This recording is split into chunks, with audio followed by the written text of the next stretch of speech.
Welcome back, everyone. If you remember from last video, we just got this 8030. I'm a little out of breath. Been running around trying to get a lot of things done today. The first thing is that I want to take my my Summit hydraulics multiplier off of the 7045 and put it on the 8030. I have no issues with the 80 or the Fosse valve. It is incredibly windy, guys. I'm sorry, there's gonna be some wind noise in this video. We have some severe storms rolling in tonight. Nothing wrong with it.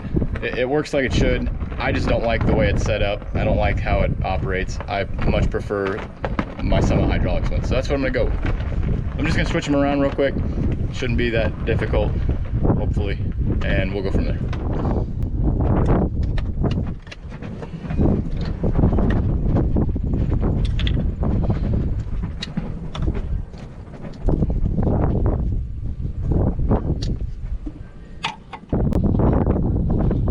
Some working words to get this one loose.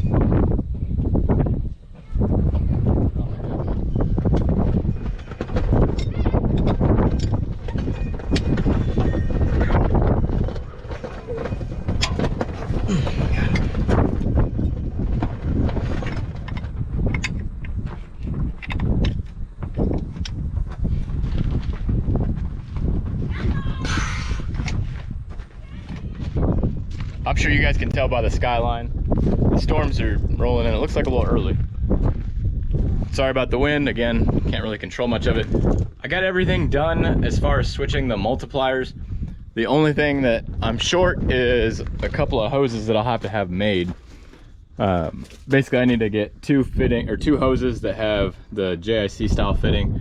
They go from the back of these two remotes up to the top of the blocks.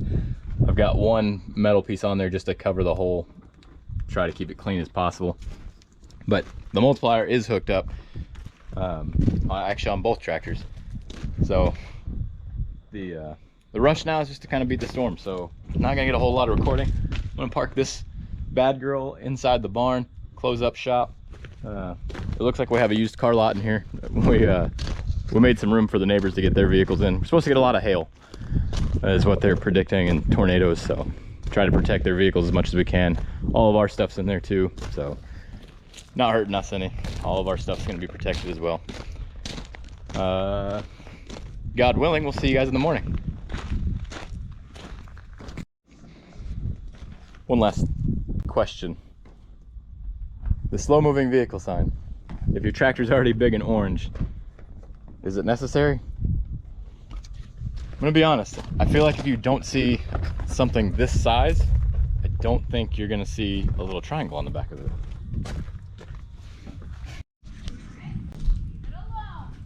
Fun fact, new tractor is just a little taller than the old one. Now you can see it, but it's scratched. Grab the boards with the bolts on the top. Didn't hurt the tractor, but I'll have to look at that and adjust it. Either way, you can hear the storms coming in. I gotta go. I got stuff to do. I'll see you guys in the morning. Just in time. Just started pouring. I'm gonna make a run for it. See you guys in the morning.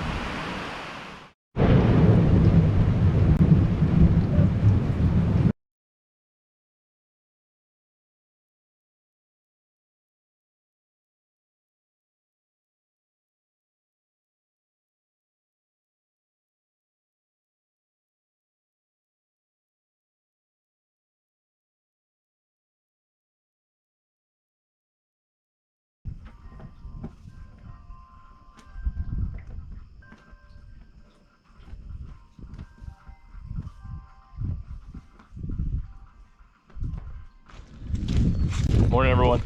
We got pretty lucky. Storms didn't hurt anything around here. Still a little breezy out and kind of chilly now, but overall we can't complain. I just fueled up the tractor. I got all the remotes, all the hoses, everything's all set back up now, fully functional. The only downside is I do have a leak on this, looks like the connector. I'll have to take that apart to fix that, but that's not the end of the world. So everything's switched over. The 7045's got the Fosse valve on it, and it's kind of in storage. We're not going to use it the rest of the year, unless, you know, that tractor goes down. But in reality, we can't rely on that because the 7045 is for sale. So if somebody were to buy it, then I obviously can't use it. In here, well, let me turn the heat off for a second so you can hear better. Heat exchanger works, by the way. Tested it out. Works very well, and I really like it. The Bobcat still has that leak on one of the lines up top. Unfortunately, I cannot get to it without taking some stuff apart. So I'm gonna have to take the fan out, even though it was a pain to get it back in. I have to take it out, move it out of the way, and that should give me access to what I need to reach. And I might have to take the fan shroud out with it. I'll try to show you. I don't know that you'll be able to see very well though. It's kind of in a awkward situation. So the line that you see the light on right now, not that line, but the one just to the left of it, the metal one behind that rubber hose, that's the one that's leaking, and it's just hard to get to. Yeah, well, actually, now that I look at it, yeah, I definitely have to take the fan shroud off. Oh, that's not cool. So, yeah, we got some stuff to take apart. I'll try to record it. It's tight spaces, so I don't know how much you'll really see. We'll see when the video comes out. Whatever you see is what I was able to video for you. Well, I'm gonna go ahead and get started on that, I guess. At least it's not cold and windy in here, I guess. Nothing but hydraulic issues around here. All right, this line right here is the one that we're having an issue with. It's leaking down, and it's leaking really, really good. So we're gonna go ahead, since we're in here, we're actually gonna pop both of those lines off and replace the O-rings for both of them, because I don't wanna have to take all this stuff apart again to fix it. So that's where we're at. Wasn't terrible. Got the fan out. It was about the same as before. That was a little harder to get out than I thought it would be. That's the whole fan shroud. And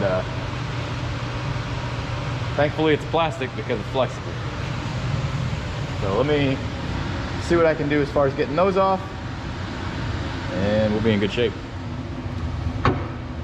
Actually, it may not even be an O-ring. It might just be it's loose, because I can loosen it.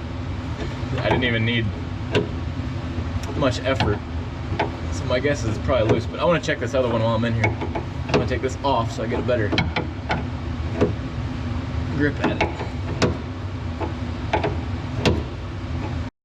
Alright, so after inspection, a couple of phone calls, it does not have an O-ring, it's just a compression fitting, known as JIC. I went ahead and sprayed it down with brake fluid cleaner, or brake cleaner, just to get residue off of the joints. That way I can fire it up and just see if it's leaking. So let's test it.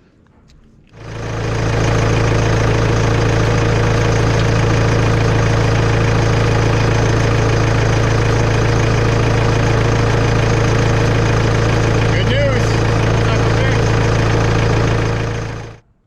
That is good news. That means that major leak, I mean, we were draining our hydraulic reservoir, you know, within a matter of hour or two once you started working the machine. So that is really good news. While I have it apart though, I'm gonna bring it out here. I like to clean, these are spots that I just couldn't reach before because all this other stuff was in the way.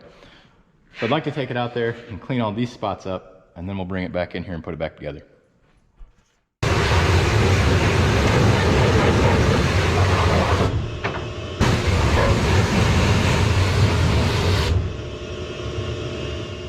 All right, everyone, it's all cleaned up.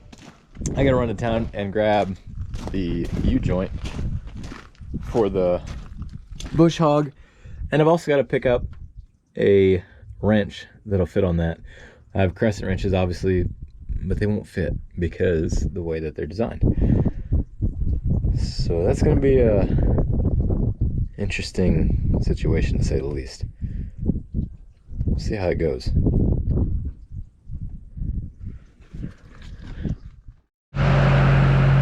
Welcome back. I know it's the next morning.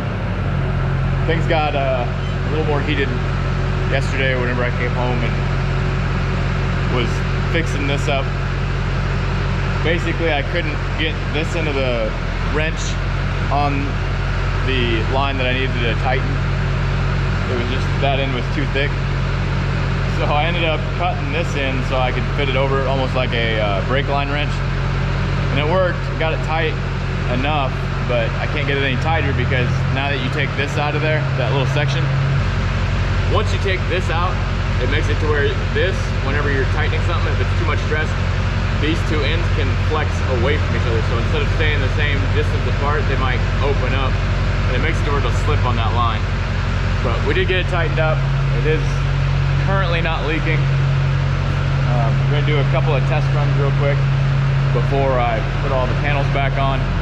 And then the other issue we have is this fitting right here is leaking, or this fit, the SCV connection right there is leaking pretty bad. I need to figure it out and see what I need to fix it, because that's not gonna work. It leaked a lot last night, as you can see.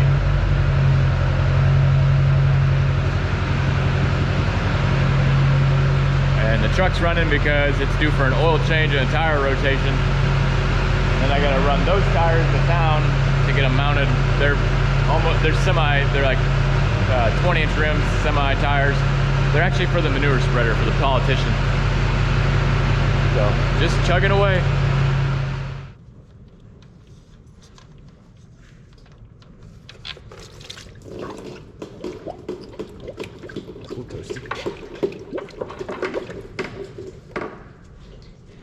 Let's see here, truck filters, fuel, oil. So the oil in the hub on the other side is just fine. We need to back up so that we can check this one. Yeah. So let me spin around real quick.